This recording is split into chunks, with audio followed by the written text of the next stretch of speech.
Today we're talking about 7 habits of self-destructive people. Word of the day is intentional.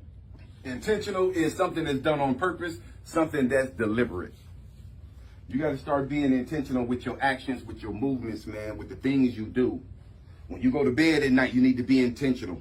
When you need to go to bed, you need to figure out what time do you want to go to bed at night. Don't be one of those persons who just sit up looking at reels for 2 or 3 hours and you got something to do the next day. You wasting your time. Put yourself on a schedule. Don't look at Facebook before you go to bed. You're trying to wind down. Watching the news is not going to wind you down. Checking Facebook before you go to bed is not going to wind you down. When you wake up in the morning, you want to be intentional with your morning, so you want to eat a healthy, good breakfast. That's important. Something in your stomach, drink you some water. Don't get on Facebook first thing in the morning. Don't watch the news first thing in the morning. You're trying to be intentional. Want to be intentional.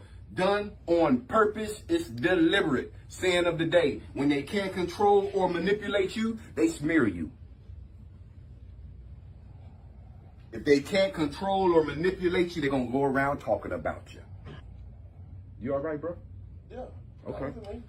All right, so this talk is for educational purposes only and is not a substitute for professional advice, treatment, guidance, or diagnosis. If you or someone you know is experiencing a mental health crisis, substance use and abuse, or suicidal thoughts, dial 988. 988 is available 24/7 nationwide and staffed by trained crisis counselors who are just a text or a call away. 7 habits of a self-destructive person. We've all done something self-destructive at some point in our lives. I have. Most of the time, it's not intentional and doesn't become a habit. Self-destructive behaviors are those that are bound to harm you physically or mentally. It may be unintentional, or you may know exactly what you are doing, but the urge is too strong to control. Anyway. Problems can eventually arise when this type of behavior becomes habitual, when it's something that you're doing all of the time.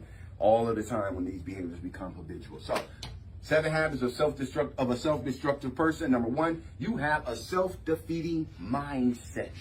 Check. People with a self-defeating mindset struggle with thoughts like, I'm not good enough. I can't do it.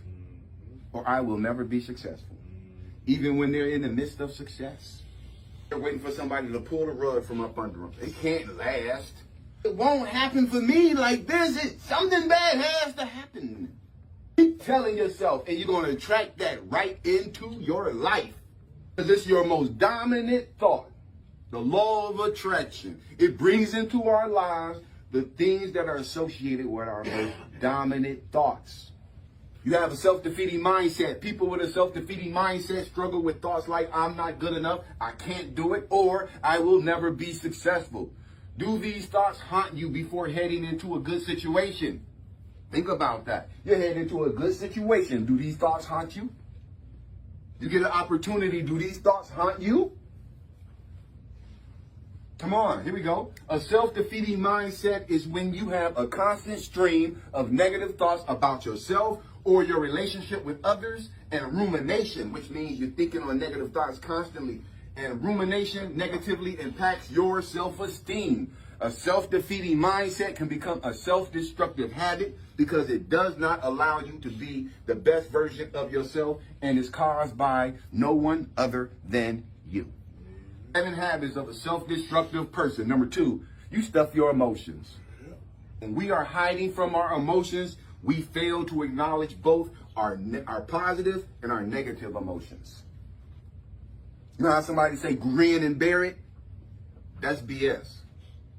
You ain't got to grin and bear nothing. If you don't feel good, you just don't feel good. And if you are angry, you're just angry. You just got to figure out, why am I angry? But don't sit there and act like you're not angry.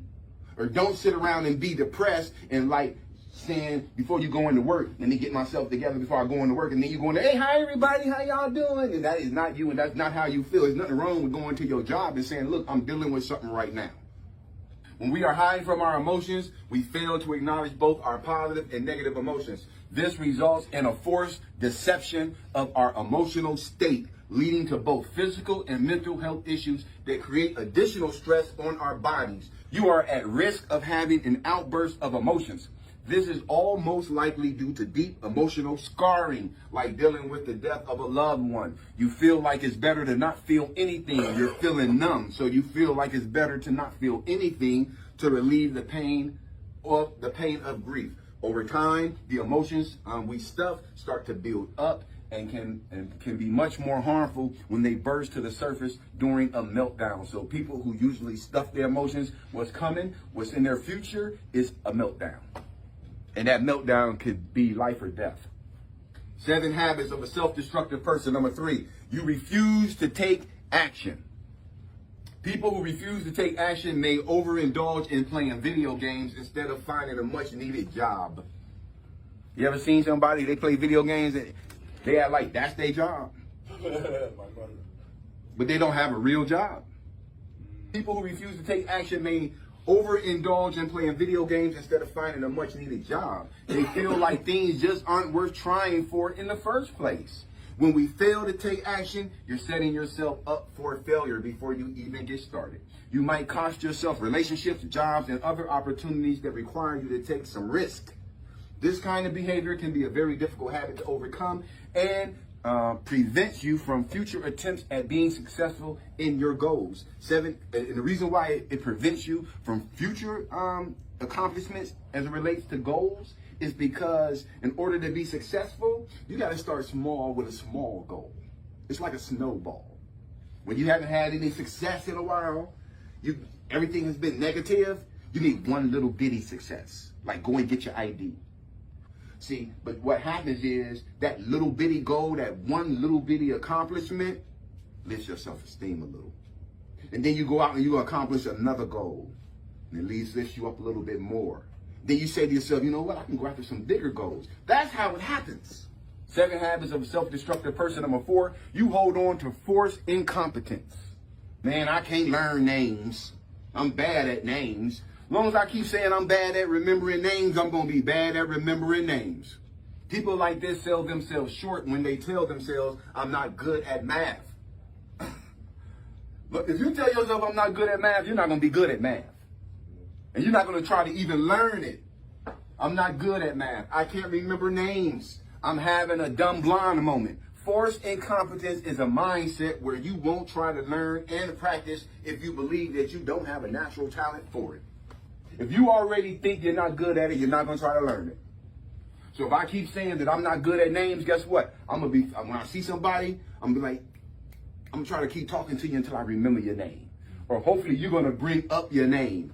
But all I got to do is switch that word and say, I'm good at names. Even though I know I'm not good at names, if I just start saying I'm good at remembering names, I'm good at remembering names, I'm good at remembering names, you will get better at remembering names. That's half the battle, is believing that you can do it.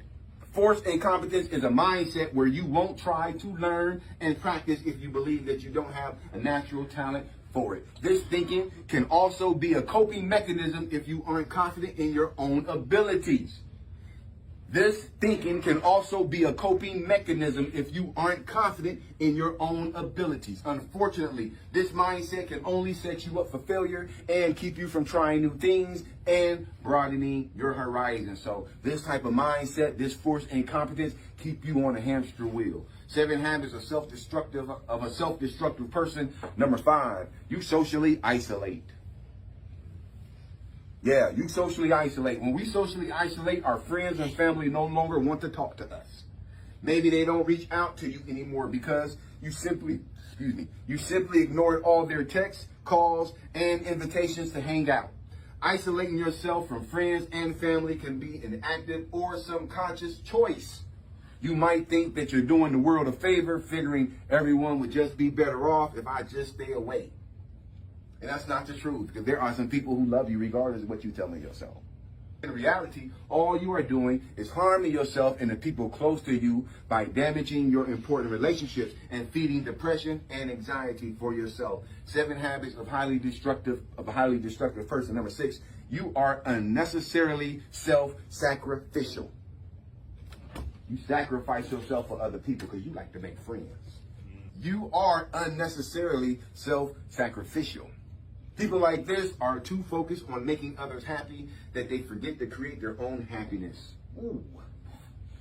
When you're being self-sacrificial, you feel good and have convinced yourself that you're doing the right thing. But truthfully, this behavior can actually be more self-sabotage. Maybe you decided to follow a professional career path only because your parents wanted that particular path for you. But now you're struggling with work anxiety because your heart has never been in it. You cannot do stuff other people want you to do when your heart is not in it. You got to follow your heart at all times. You got to follow your dreams. You got to create your own goals. Don't let people give you goals. Let somebody send you off to the service at 18. I went off to the service when I was 18. You need to go off to the service when you're 18. You come back with both your legs blown off.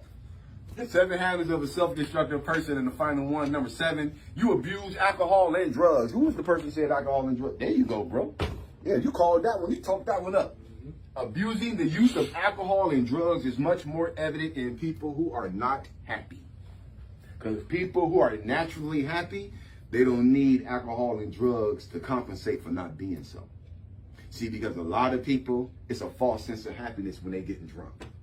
I mean, come on, man. If you staggering around, laughing, and hey, but you just had a conversation with a tree, you're really not having fun.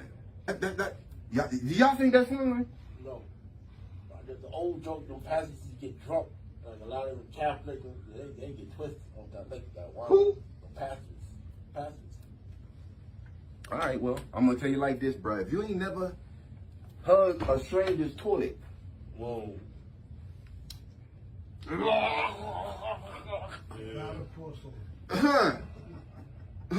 Right. Y'all fronting, man. Y'all ain't keeping it real. Y'all ain't keeping it real. You ain't keeping it real. But reaching for these substances, you might be using them to escape from negative and toxic situations. Most people do. Meanwhile, the world around you keeps spinning and you will keep falling behind. And then you find yourself in an even worse situation than the one before. Because while you've been getting drunk and while you've been getting high, and when you come off of that high, your problem's been getting worse. And guess what? The first thing looking at you when you're sober up, your problem, like, how you doing? How your mama doing? Yeah. They ain't going nowhere, bro. You can't get rid of that. And then find yourself in an even worse situation than the one before. This can turn into a cycle that negatively affects your physical and your mental health, because you'll be spending your time chasing a feeling, trying to escape problems, when really you just making a problem worse. Because the best way to deal with a problem is to face it head on, with your eyes wide open, looking straight ahead. That's how you deal with your problems, face to face, with your head straight up, just like this. That's how I deal with mine. I don't run from nothing. Deal with them, bro. We grown men in here. They not going nowhere. And you tougher than your problems. All right, 7 habits of a self-destructive person. Number 1, you have a self-defeating mindset. Number 2, you stuff your emotions. Number 3, you refuse to take action. Number 4, you hold on to forced incompetence. Also, number 5, you socially isolate. Number 6, you are unnecessarily self-sacrificial. And then the final one, number 7, which is real serious, you abuse alcohol and drugs, man. Don't chase no feeling, man. And a person told me one long time ago, Reverend A. Van Odom told me, you ain't never got to worry about quitting something you don't never start in the first place. Good. That one there, the first, the self-defeating.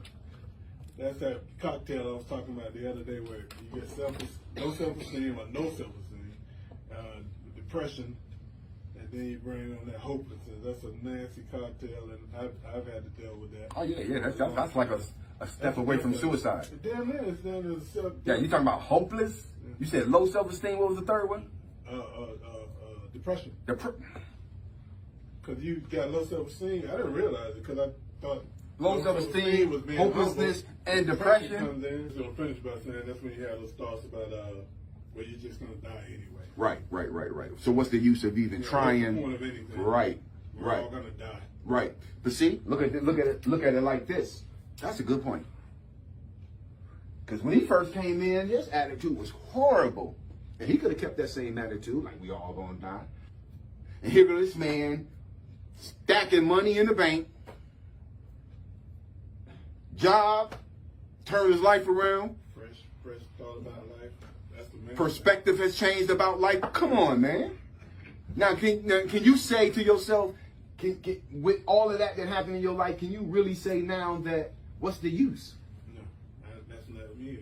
Right. Because you know now it's a purpose. And if you do the right thing, you get some results. Yeah. That should be encouragement for everybody, man.